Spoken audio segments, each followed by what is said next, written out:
People love to give advice they themselves never followed. And the worst advice I hear from elderly people, usually repeated for self-comfort, sounds like this.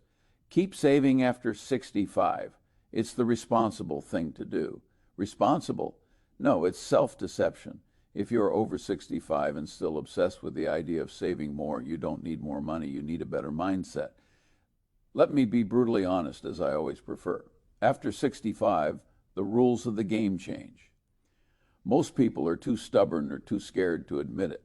They cling to old habits like their old furniture, uncomfortable, outdated, but familiar. So they keep saving money as if they still have 40 years of life ahead, but they don't. Pretending otherwise is one of the stupidest forms of self-deception I've observed in my life, watching people ruin a perfectly good retirement for themselves. Saving is a wonderful habit until it becomes a cage you built for yourself. Most people don't understand this because they confuse two completely different things, saving for security and saving out of fear. The first, by age 65, should already be done. The second is simply cowardice disguised as prudence.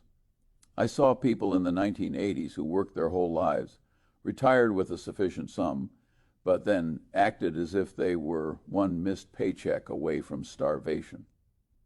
They ate the cheapest food, denied themselves the slightest pleasures.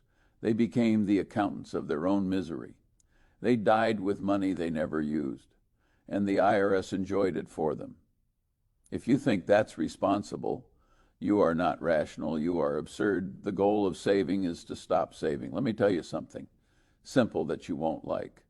The ultimate goal of saving is to stop saving. The goal is to start living.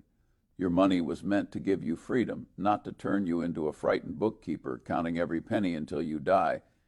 And yes, I already hear the objection from the usual chorus of panic mongers. What if I live to 100? What if something terrible happens? What if the market crashes? What if medical bills skyrocket? What if my children need help? Here is my counter question. What if you spend the last healthy years of your life imagining problems that may never happen? Fear is the most expensive luxury in the world. It costs you decades of joy. I've lived long enough, much longer than I expected, to see how absurd people can be with their own lives. At 65, you are no longer trying to build an empire.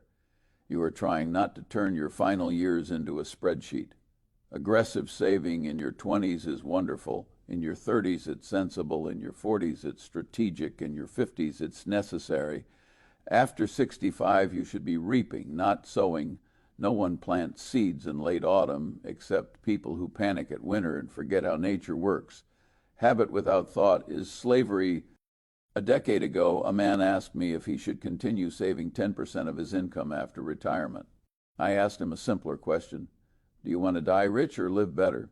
He froze because he realized he had never questioned that habit. He just obeyed it. Habit is useful, but habit